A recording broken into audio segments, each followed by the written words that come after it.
Welcome to the Writer's Mindset series with myself, Yvonne Redden, and I'm going to be chatting to storytellers and writers to find out what inspires and motivates a writer. And is it a particular mindset that you can develop, or are writers just born with this gift of storytelling? And my guest this week is crime thriller writer Amy Cronin. Thank you, Amy, for joining me. Thank you for having me, Yvonne. And your book is called Blinding Lies and is part of a trilogy, is that right? That's right, yeah. And the second installment is called Twisted Truth, and that's available to pre-order this week. Brilliant, so, that's great. And then you have another one, you have a 3-book deal, have you? I do, I have a 3-book deal with Poolbeg. So the third one is untitled at the moment. Yeah. And unwritten, but I'll worry about that another time. So yeah. And the titles are important, aren't they? Just while you're talking about that, I think, and they kind of do they come to you while you're writing it? Yes, and Blinding Lies was called many different things. Yeah. One of them that I remember it was called was Fortitude. But I don't know, it just came to me and I thought, yeah, that's the title. And Twisted Truth was always going to have something with truth in the title, because the main character, Anna, is searching for the truth about what happened to her parents. Yeah. And she realizes that a lot of what she believed was true was lies for a long time. So it's her journey and she's finding the truth. Yeah. But the truth is never really straightforward. So Twisted Truth felt like a good title for the second. That's a good one for a thriller. So, and my questions in this series, I incorporate the 5 W's of writing. So I'll go ahead and just begin with who, and who has been influential in your writing career to date? Well, my mother would be the biggest influence because she reads constantly and she talks about her books constantly. And that's been something she's done forever. My earliest memories of her are reading, sharing her books with neighbours and with her sisters. And I kind of learned early on that books make people very happy. Yeah. And then she was always bringing me to the library, Saturday mornings, into the library in Carrigaline, straight to the Sweet Valley High section or the Famous Five section. Yeah. And then in school as well, I had really great English teachers. It was my favourite subject. Essays, my favourite thing to do, and they were very encouraging. And as I grew up and as my book taste changed, I began reading Ian Rankin's books. Yeah. And the first one I read was Witch Hunt, and I loved it. And it led me into the Detective Rebus series.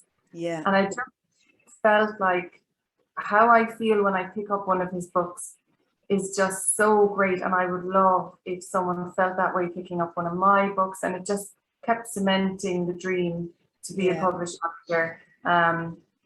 So like books have always been a massive part of my life. I wasn't a sporty kid. I would have been picked last for any team events. But I was always reading and very much encouraged to write. And is it true? Did I read somewhere that you had a milk tray box full of short stories or something? You know, the huge ones, the massive ones you get at Christmas. Yeah, one of those torn pages out of my school copies. I wish I still had that because it would be so hilarious now. Yeah. My mother was the same, Amy. We were brought up. My mother was a very avid reader, and my aunties. And I just put up a post there today. She used to read Catherine Cookson and Patricia Cornwell and Martina Cole, Linda LaPlante, all them books. And we were passed on all them as well. And I loved it too. I loved that thriller genre too. Yeah. Like my grandmother used to send us out shopping bags full of Mills and Boon books. Yeah. Like I probably wasn't old enough to read those, but she used to pass them all on. And books were just clearly a way that people came together and cemented relationships and something for people to discuss over a cup of tea. And books were just always there, either in my hand or in the background, and bags of books coming through the house. And that still happens in my mum's house, just sharing the books between her sisters and brothers-in-law. Just reading is a massive thing in my family. There's nothing as nice as holding a book. I like the e-books and Kindle books. I just like a hard copy of a book. I know, yeah. Well, I must say, I'm happy if I get to read anything. I never wanted a Kindle. And I got one last year on lockdown, and I'm absolutely in love with it. I love the accessibility of it. You know, reading about a new book coming out and being able to just go straight in and download that book. And then obviously I love holding a book as well. The cracking open of a new book, it's just so fabulous. Or the smell of it even. I think there's a whole new genre at Mills and Boom. There's definitely an open genre there for someone to come into there, isn't there? There hasn't really been anything since. And that brings me into the next question, Amy. What is your genre of writing, which is thriller? And that's the only stuff. But you've done a children's book as well, haven't you? Yeah, but just for my little girl, I haven't published it.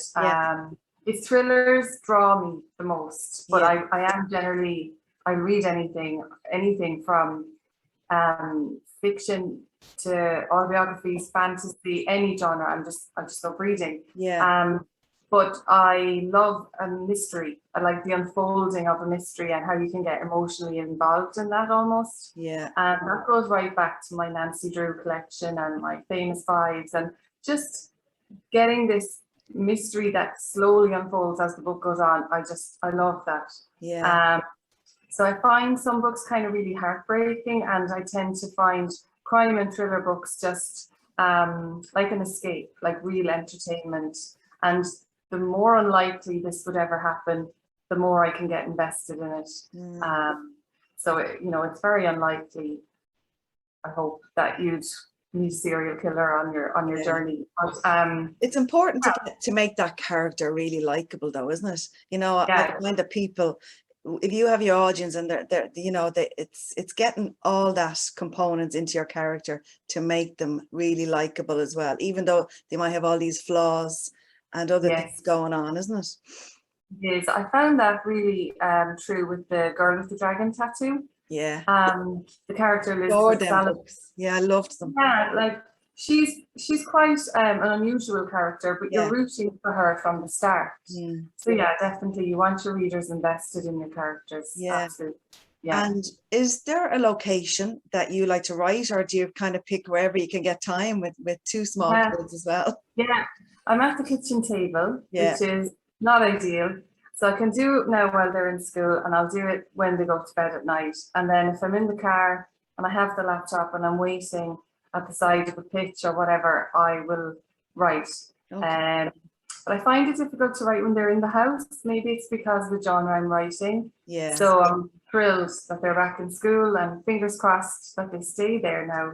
I'm the same, I know. But that's interesting, because how can you write about your genre when your little ones are playing there? It's hard to get into the frame of mind, isn't it? It is, because there could be Barbie on in the background on the TV, or there could be Lego being built on the floor beside me. And I'm trying to do a very tense scene, and I just parked it, just gave up.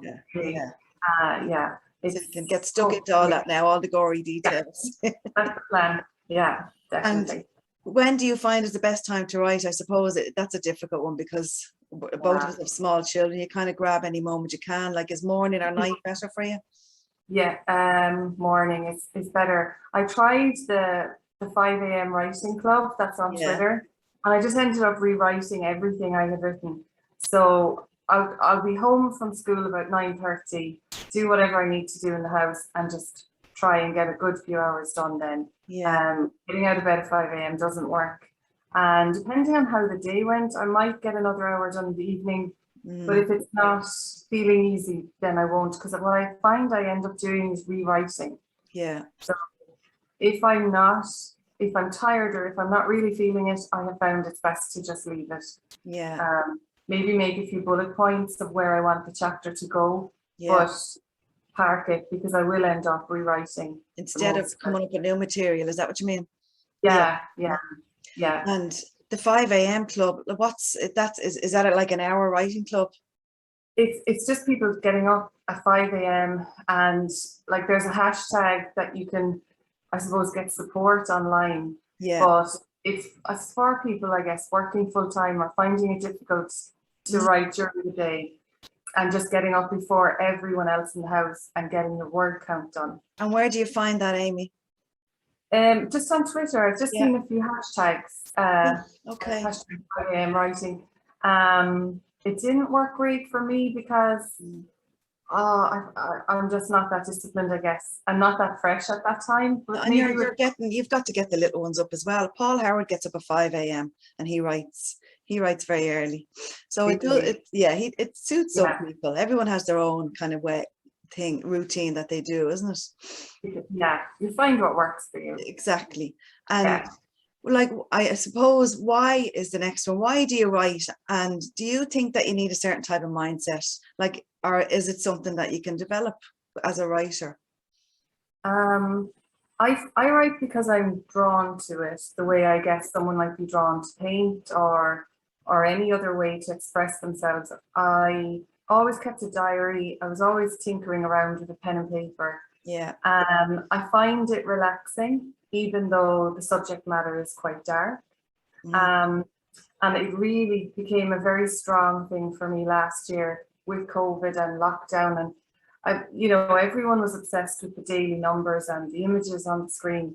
And I found writing was very distracting and almost like meditation, just doing something for yourself. Yeah. Whether I need a mindset or not, I don't know. I used to think I did and that I never had time and I was never in the right frame of mind. But then the plot of Blinding Lies came very strong in my head, formed in a lot of ways. And I wasn't really satisfied until that was written down. I was afraid I'd lose the memory of it and I would forget pieces. So I just kept writing it. So I would think it's not so much about mindset, but as about having a plot that you feel is going somewhere, that you feel this is good. Let me get this down. Yeah. I write very quickly and easily then.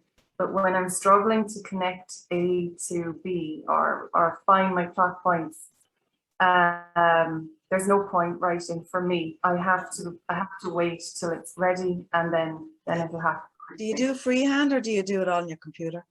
I do it on my computer. Yeah. You jot down notes as well during the day of things I will. Yeah. Yeah. I'll be preparing the dinner and I'll have a notebook on the counter because like even a line of dialogue and I think, oh, that's really good. I'll forget that in 10 minutes. So I write that down.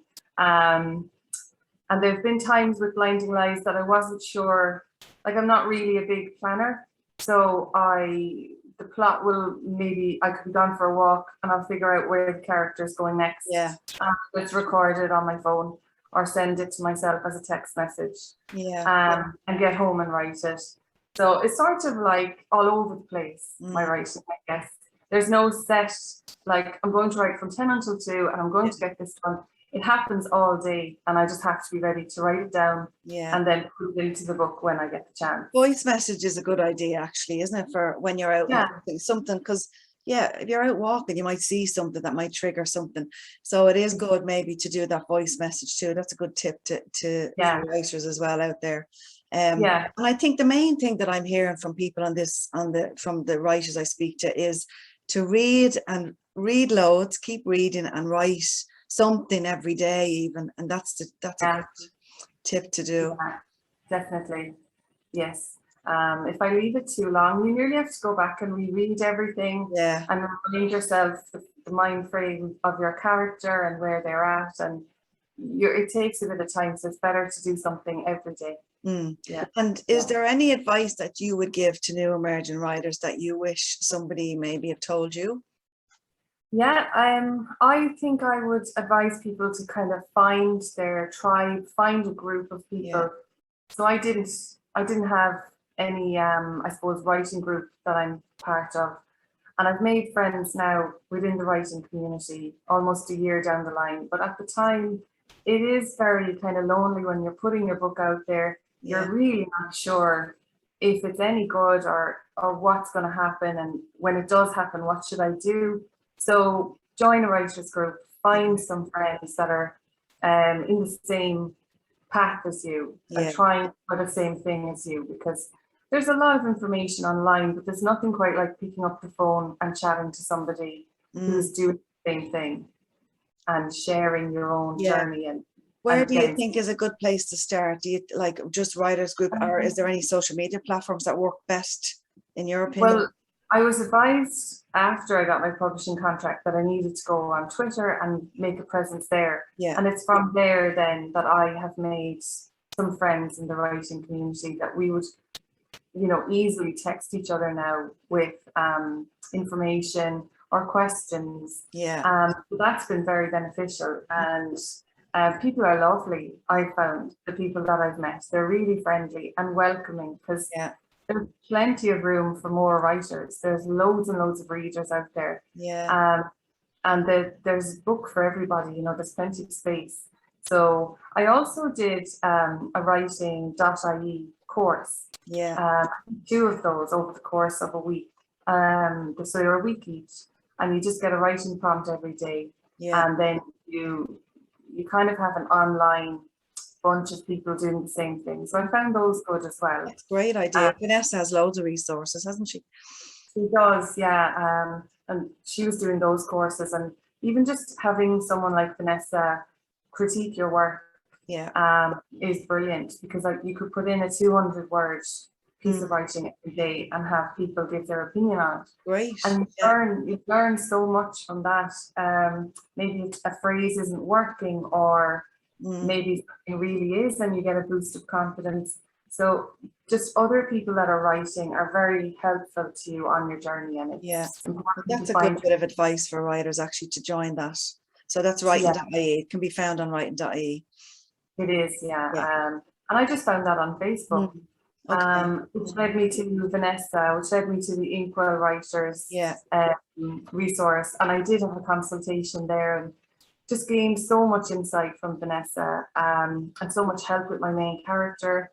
Really made her come alive. And like what you were saying before, your character needs to be real and needs to speak to people, and they don't need to be a nice person.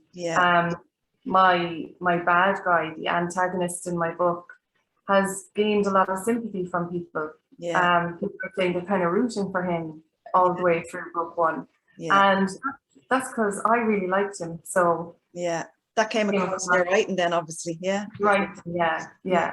So there's great insight to be got there. Just immerse yourself in the writing community. Yeah, definitely. And even Facebook is good for joining book groups as well.